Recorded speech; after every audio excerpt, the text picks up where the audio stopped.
Sometimes when I taught, I focused perhaps too intently upon making sure that the students came to an understanding of the text I happened to be teaching at the time, Macbeth or The Scarlet Letter, whatever it was. I wanted to make sure that they knew what that text meant. I think when I did that, I may have failed to place enough emphasis upon the process of making sense out of the text, because it wasn't going to be critical for them throughout the remainder of their life to be able to speak intelligently about the Scarlet Letter. If it faded into the past for them, they were still going to be functioning members of society.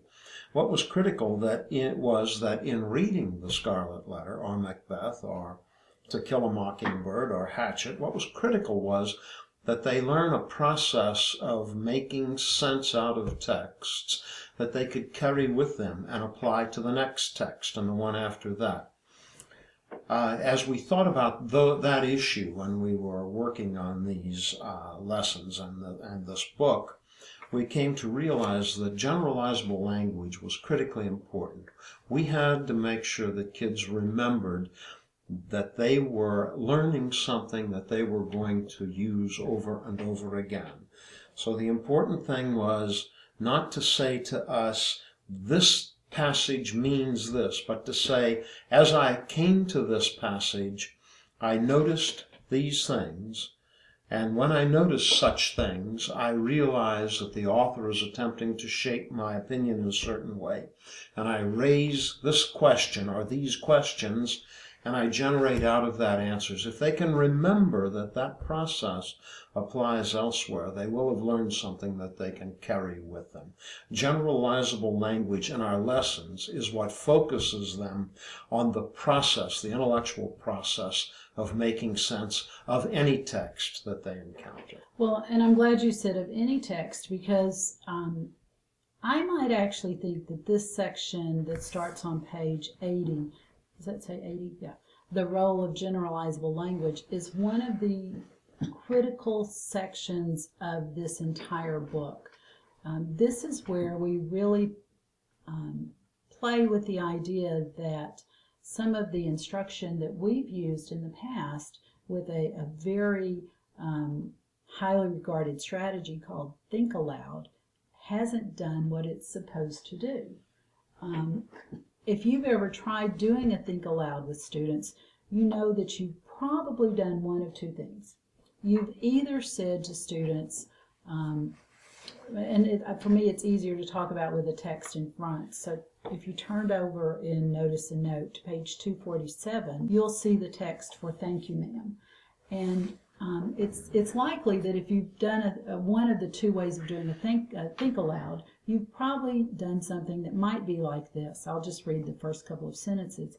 She was a large woman with a large purse that had everything in it but a hammer and nails. It had a long strap and she carried it slung across her shoulder. And I'll stop right there. I watched a teacher teaching this story one time, and she was doing a think aloud, and she stopped right there and she said, boy, I can really visualize what's happening because I also have a long purse. And so I understand, that it's probably heavy and it's big, and I understand what the one strap means. And she really explained to kids step by step the kind of purse she had and why she therefore could see that purse. Mm-hmm. Now, that think aloud is helpful to a student if the next text he or she reads has a large woman with a large purse that's slung across her shoulder. Because what that teacher didn't do in that think aloud was give students something that they could generalize to the next text. So that's one way we do think alouds. We just stop at different points and we sort of explicate what's going on. And generally we do that by mentioning something we can make sense of or something that we're confused about. The other way that many people do think alouds is to stop and try to use words that have to do with reading. I can visualize because I can make a connection about this person, therefore it lets me predict that. And so we think it's a good think aloud because we've used all of those reading words. But what Bob and I were noticing is that seriously, when we read, we were really asking each other all the time, what are you doing while you're reading? What's your brain doing? And rarely were our brains ever saying, I'm visualizing now, or I'm predicting now. What happened is that something in the text would trip us up in a good way and make us visualize, or let us therefore predict, or encourage us to have a connection. And it seemed to us that if we could step back and say, what was it that allowed that to happen? That was the lesson we wanted to be teaching kids. And that lesson is what we call generalizable language. So, for instance, when we're teaching the signpost that we found, and the signpost of contrast and contradictions is that oftentimes in a text, boys and girls, the author will show us a character acting in a way that we don't expect, because it either contradicts how we think the world works, or it contrasts with a way that character has previously acted. And so when we see that happen, we want to stop and just ask ourselves, why would the character act that way? Now, that's a generalizable lesson. That can fit in any particular story. And then we want to take them into a story. In this case, in this book, we use Thank You Ma'am to show all of those contrasts and contradictions that occur.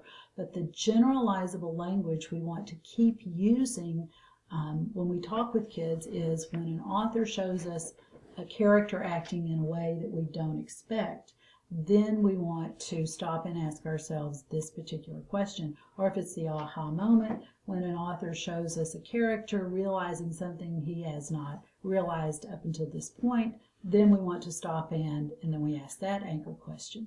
If we're reading expository texts and we see that the text is filled with numbers, how many people have moved, how many people migrated, how many homes are in this area, how many bad storms there were, whatever the numbers are, then the think aloud shouldn't be, oh, I'm going to stop here because this is a really big number. The think aloud should be, all right, boys and girls, I know that authors want to give me a lot of details, and one way authors give details is by giving us numbers. So when I'm reading, when I come across numbers, I want to stop and think about what those numbers suggest. Are they showing me a lot? Are they showing me something more or something's less?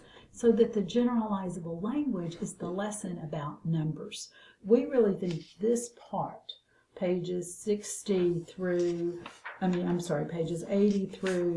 about 86, where we talk about generalizable language, is worth a lot of conversation in your school with your faculty, and especially stopping, this is hard, but record some of your own think alouds and step back and listen to yourself and say, am I just explaining something, what you were talking about, or am I trying to use reading process words without showing kids what it was in the text that forced me to stop and have those thoughts? What it is that forced you to stop is really the generalizable lesson you want to share with kids. So please read this section closely and have conversations in your school about the generalizable lessons you might want to create.